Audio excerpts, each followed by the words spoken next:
Join me this week as I leave behind my narrowboat and canal life and jump on board a Broads cruiser with an amazing crew to explore a whole new corner of the UK's waterways. A place that's completely separate from the main canal network and full of surprises.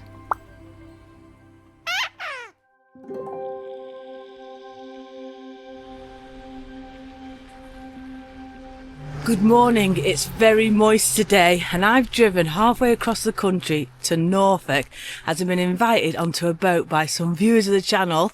I've got Gabs with me and we're in the Norfolk Broads. So for this weekend we've left the canals behind and we're on the Norfolk Broads, a national park with over 120 miles of navigable rivers and shallow lakes. Our journey starts here in Stalham, a small market town and proper boating hub on the River Ant. This is Richardson's Marina and we are trying to locate our friend's boat called Southern Gem, but there are so many boats we don't know where to start. Most of the cruises you see here are purpose built for the Broads. They're wide, shallow draft boats with a low air draft so they can slip under the bridges. So we've just got on board and set off straight away. This is Ange and she's going to give us a little bit of a tour of this beautiful, is that a Broad cruiser? Yeah. Let's go and have a look inside. So straight away you're into this bedroom with its own bathroom already. So that's 2 berth, little double bed there. And then into that kitchen or galley, oven, fridge, cupboards, kitchen sink, etc. And then straight through now into another bedroom. Yeah. With another ensuite bathroom. Wow, this is lovely. Look at all that space. And then through to the living area. Tabletop that comes up, and then the settee and the view. Wow, what a view, eh? Cheers! Wow. And then we've got the captain of the boat here, and this is Rod. Hello everybody, nice to meet you. So Rod, tell us about this boat. It's made in 1975, it's an Horizon 35 XI boat from Richardson's. They're so strong and just a lovely little old boat, and you can go anywhere on the Broads with it. You don't need a tall boat. Because of the tides coming up and down, sometimes you can't get under some of the bridges, so the lower the boat the better on the Broads. But it's just a lovely old boat. It's just relaxing.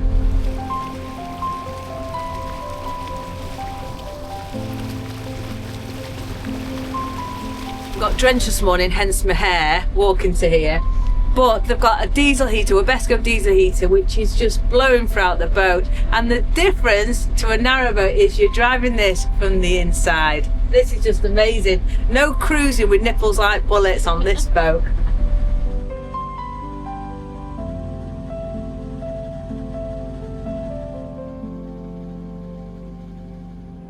With the heating blasting and the cabin lovely and warm against the wind and cold, we glide out of Stalham and start meandering upstream on the River Ant, once part of a busy network that carried goods by wherries and barges linking this quiet corner of Norfolk with the sea.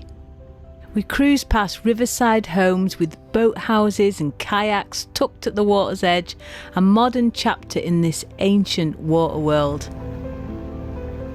And up ahead is a humble marshman's cottage preserved to show how families lived back in the day. Proper old school Broads life, and it's going to be our first stop. Just mooring up now at this little place here to have a little explore. It's very different how you moor these boats up because you'll get off the front.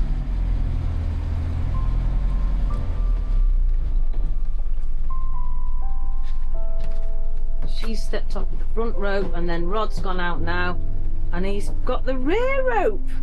Look at that. That is teamwork at its finest.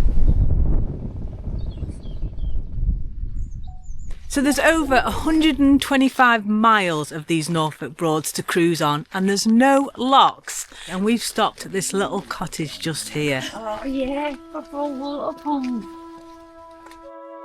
Welcome to Toad Hole Cottage, a charming thatched marshman's house dating back to around 1740 and now protected as a Grade 2 listed building. Inside you'll find it faithfully restored in the late Victorian era of pine furniture, black range hearth, rag rugs and even a waistcoat of an old marshman hanging on a chair. That's amazing. The cottage shows how families on the Broads lived, cutting reeds, catching eels and working the marshes. It even shows the original tools on display, such as scythes and peat cutters. I love how they've kept it how it used to be back in the olden days. You can imagine, can't you, cooking on this fire here, doing all the cooking, hanging the washing to dry. Amazing.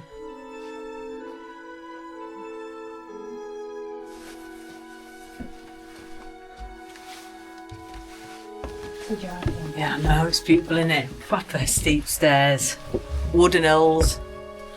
Wow.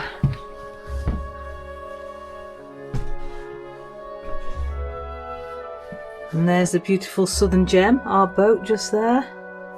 What do you think these are for? I don't know, is it a game or something? Dolly pegs.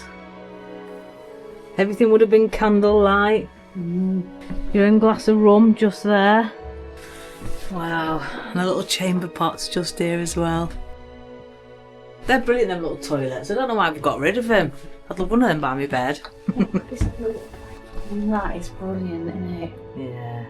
Just living off land and working off land is just so simple but beautiful. I love it. Very true. A simple life is the best life. It really is. No complications, no drama, no stress. Banging your head on this. A tiny house but packed with stories of life on the water's edge on the Broads.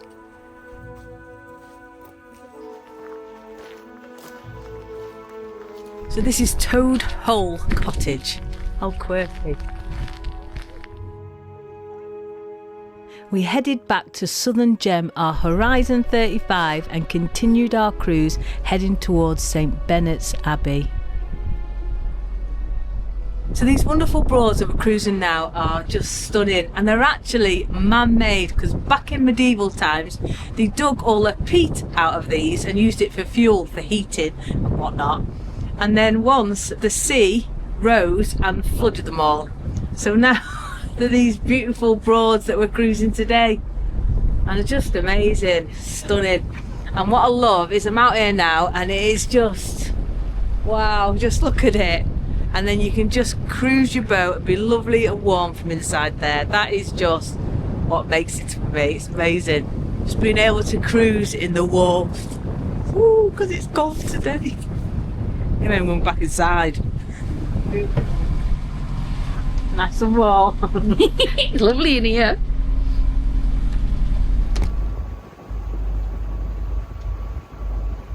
So we've just passed a marker, which is, I think it's called the air draft of your boat, so you know if you can get under this bridge that's coming up very shortly. We're 6'9" air draft, and obviously you look at the signs, and when what we've got today, it's 8 foot. What is it? 8 foot. 8 foot. Yeah. 8 foot. We have actually been under this at 7 foot, and it was quite close. It moves quite. The actual water around here, especially with the tides, what's happening with all the tides now, is the water's going up and down quite a lot. Certain times they have trouble getting them under the bridge. Yeah. So what they do to get them under the bridge, when they've got the high boats and it's stuck, they'll come down with big 50-gallon drums, put the big drums on the boat, fill them up with water to lower the boat. Weigh them in? To get them under. Wow. To get them under. To weigh them. So we're just coming up now to our first bridge, and because of these charts here, we know that our air draft, the bit above the water, will go under this today. But these waters are tidal, so things do change. Sometimes you can't squeeze under.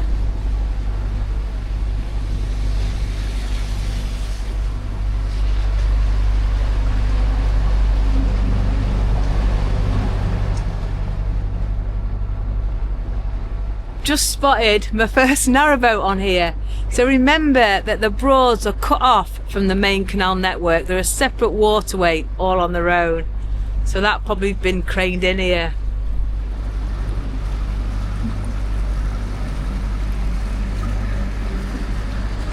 tell you what, that sky's looking a little bit dark, so I'm going to go inside now, because if it starts raining, I'll be nice and warm and dry. Are you loving it? I'm bloody loving it. We carried on towards St Benet's Abbey, passing broad cruisers, kayakers, and right where the River Ant meets the River Bure, a full-on sailing boat. And yes, you're probably wondering how a mast that size gets under the bridges without causing chaos. Well, the Bure's nice and wide, and most Broads yachts have a tabernacle mast, basically a giant hinge, so when a low bridge appears, they just drop it by hand, which is why they can wander around here with their mast standing proudly erect, like they're showing off. And just ahead is St Benet's Abbey, founded over 1,000 years ago. It's one of the oldest religious sites in Norfolk, and the only abbey Henry VIII never officially shut down. Today all that's left is a medieval gatehouse with a windmill built into it, standing alone in the marshes. They still come every Easter from Norwich Cathedral and do a service out. They come by boat and they do the service every Easter. That is just amazing. So it's still used, and they actually built a windmill in this abbey. Well, that's what's left of it. It's beautiful, isn't it? Victorians built a windmill in the gatehouse. Wow. This for me is what boat life's all about. Whatever boat you're on, it's not just the cruising, but it's the exploring and the getting off the boat and looking at what's around, like little villages and towns and little abbeys like this. It's stunning. Wow. Deo.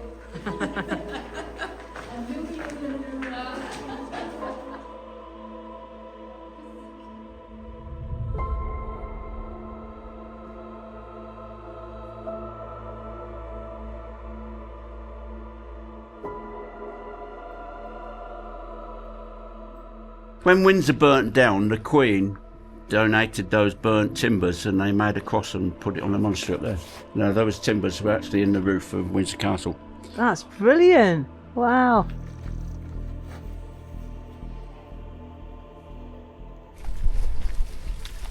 What a stunning abbey that was. Wow. The history is just amazing. Anyway, back to the boat. So they're chocolate and banana muffins. Those are vanilla and blueberry muffins. And a bit of old-fashioned bread pudding. Oh, Look at this, we're being spoiled on this boat, as you know. yeah, we are. We wave goodbye to St Benet's Abbey and cruise onwards, powered by Ange's legendary homemade bakes. The sun starts to pop through the clouds and suddenly everything feels perfect. Calm waters, good company, sunshine, made even better when Rod whips his organ out.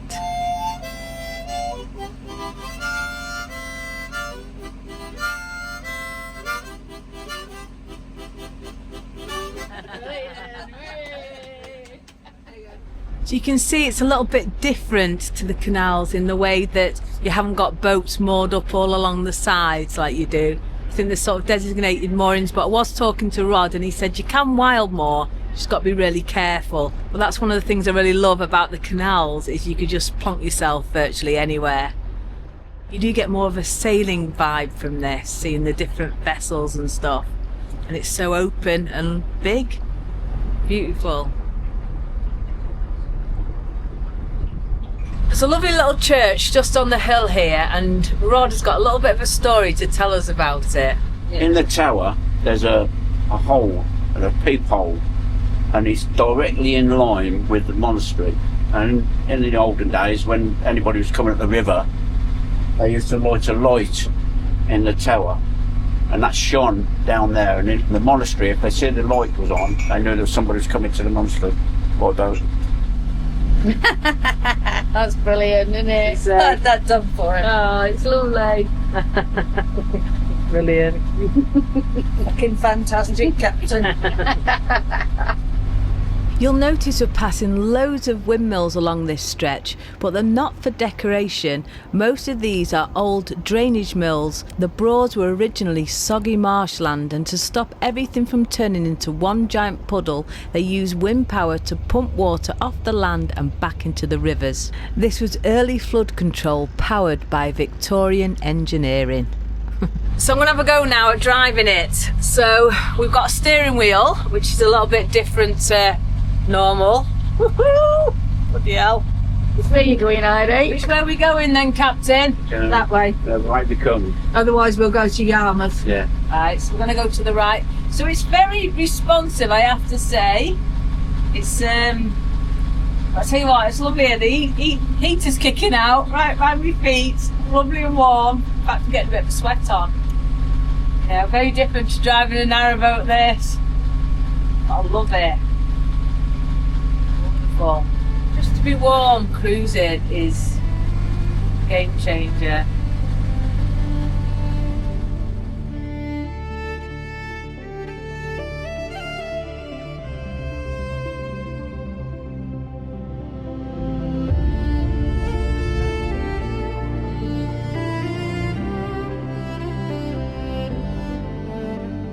You have a go now, Gabs.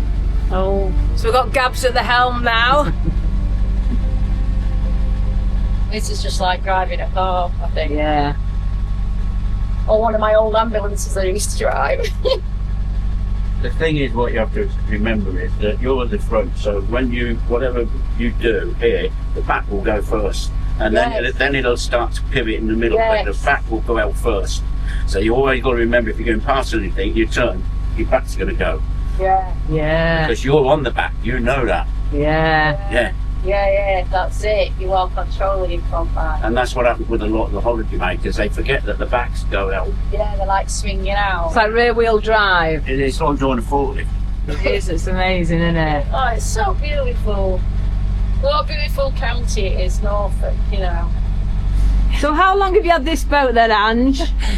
We've had it since February 2021. We've always hired boats out before then, but we decided that we were here so often and it's our happy place, so we decided to buy one instead. Yeah, we were hiring quite a lot. One year we hired 3 boats out, and I said to Ange, I said, it's cheaper to buy one. So, but we were both working then. I said, well, it's not worth buying one until you can use it. So now we're both semi-retired, and we bought one. So why the Broads and not the Canals? Just really because we're both near retirement, and there's no locks on the Broads, and yet there's a lot of nature, a lot of walks. You know, it's just simpler for us. We would love to go on the canals, actually. We've often talked about it. The canal's right near my village, actually, runs through my village, but it's just something about the place, Heidi. I love it. And it is gorgeous. I'm going to take you outside now because the sun is just so lovely in the sky at the moment. These autumn colours. Just look at this. The thing is, whether you're on the open seas, the Norfolk Broads, the canals, there is just something so magical about being by water and on water. It's just an amazing feeling. You know, the nature, the views, the other boats, people, the feeling. It's just amazing.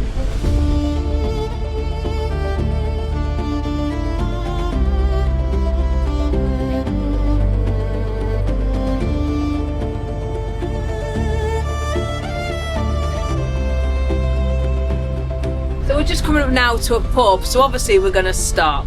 But apparently they're going to moor in stern first. Now there's no bow thrusters or anything on this boat, and as you know, like with narrowboats and all boats, there's no steering in reverse. So I'm going to film it and see how they do it. So Ange has gone down to the back ready.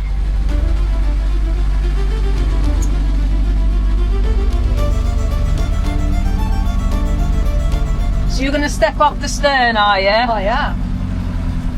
Oh, wow. See? I'm just going to step off the stern and Rod's going to reverse us in.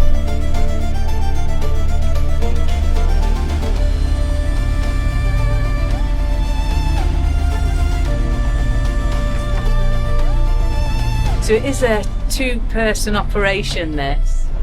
Because on my narrowboat I just reverse it and step off, don't I?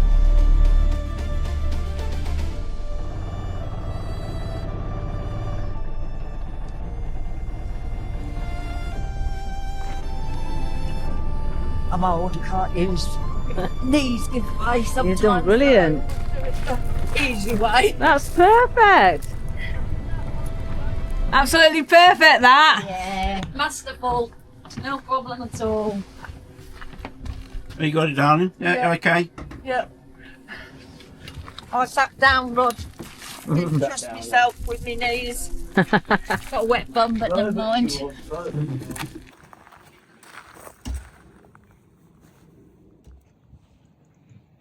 So if you look here now, obviously we've got the normal geese, we've got the Canada geese, and just over here, look at these.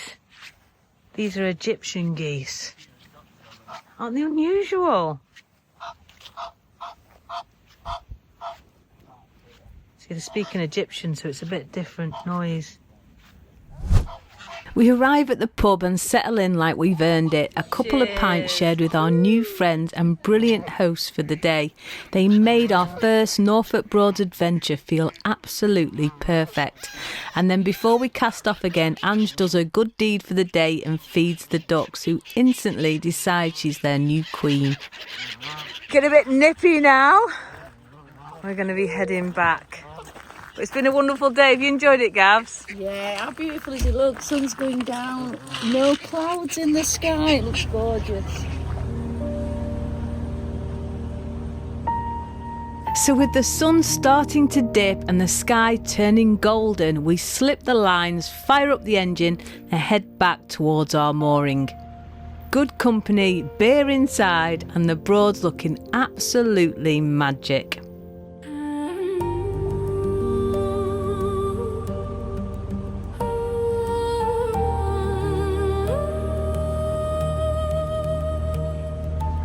So as the sun's setting just behind us, we're heading towards the moon, back to the mooring. We're going to have a little something to eat before we then head back to our little place we're staying tonight, which I'm going to show you actually.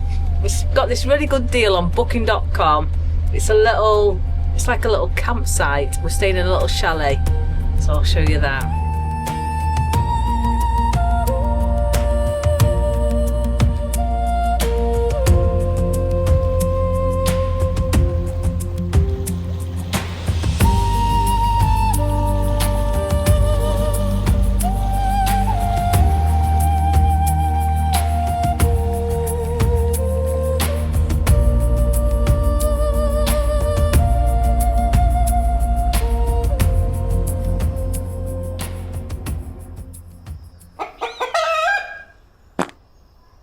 So after an amazing time on the Broads cruising with Ange and Rod, I thought I'd give you a little bit of a tour of where we've stayed. Now, it's not a prison camp. It's a little holiday chalet, and I'll just show you the chalet now. So here it is. Now this accommodation, Ahoy! this was £50 a night. So that's 25 quid each, and we've got our own little sort of lounge here, which is wonderful. There's a lovely little kitchen with the fridge and an oven and a kettle and a toaster. Got a telly, not that we really watch telly. There's 2 bedrooms. And then we have a bathroom. And it's been so nice having really, really long showers. You can stay under the shower for like 20 minutes and not care. Whereas when you're on a boat, you have to have a quick one and a shower. Have you liked it, Gavs? I love it, and the location's perfect. We're going to be heading now, start heading back. We may make a little stop on the way back to look at some more boats. There's a lovely little place we wanted to visit called, what was it called, Gabs? I think it's Wroxham. Wroxham Bridges, yeah. Yeah, there's a famous bridge there, so we're going to head that way and then get back for little Bonnie, because she's with her nan and granddad, my mum and dad, and they love her and Bonnie loves them, but I'm missing her. Anyway, let's go.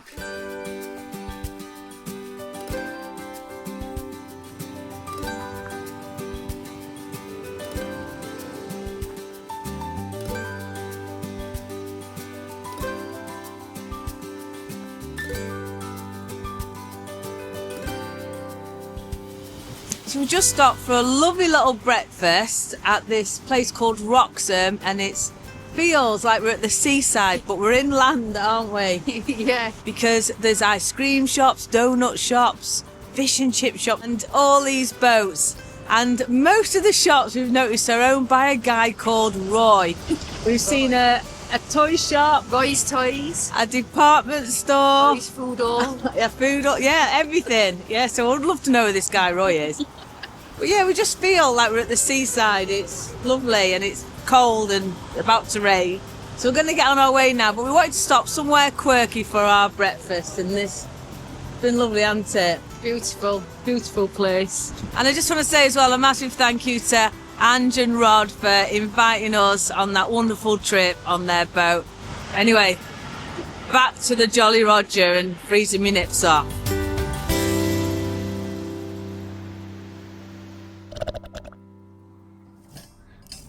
So I'm back on the Jolly Roger now, and I've just been getting this fire going because being away from it for so long, it's gone really cold. And as much as I had an absolutely fantastic time in the Norfolk Broads, it's always good to be back home, isn't it?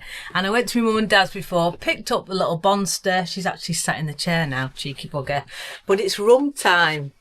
So this little bottle here says Colliery No. 2 small batch, and it's from Christine and Leon on Narrowboat Spirit of Sproget. So thank you very much. And whilst I am pouring this, a huge thank you to this week's pirate crew. Thank you for everything you do. So look at that, a full bottle of rum in a glass. Yeah, so cheers everyone. Woohoo!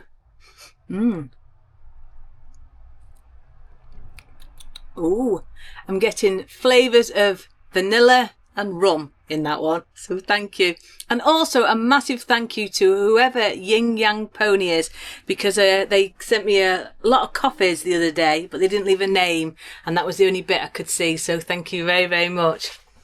Anyway, I'm going to sit by this fire now because I need to thaw out. The boat was so cold. It always is when you've left it for a few days.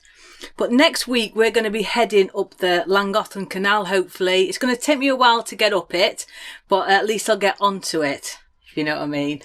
But I want to try and get to Llangollen mid-December at some point, or at least, well, for Christmas, if I can. That's the plan. But I can't cruise every day because I'm still working and weather and this, that and the other. But we'll try and get on it at least. And a massive thank you as well to Ange and Rod for their kindness and hospitality this weekend. It has just been absolutely amazing. Anyway, I'm going to leave the video there. If you have enjoyed it, please do give us a big thumbs up. Really helps the channel. Subscribe down below if you haven't already. And before I go, just a massive, huge thank you to my lovely, gorgeous patrons. So that's it. Please take care, stay safe, and I'll see you next week.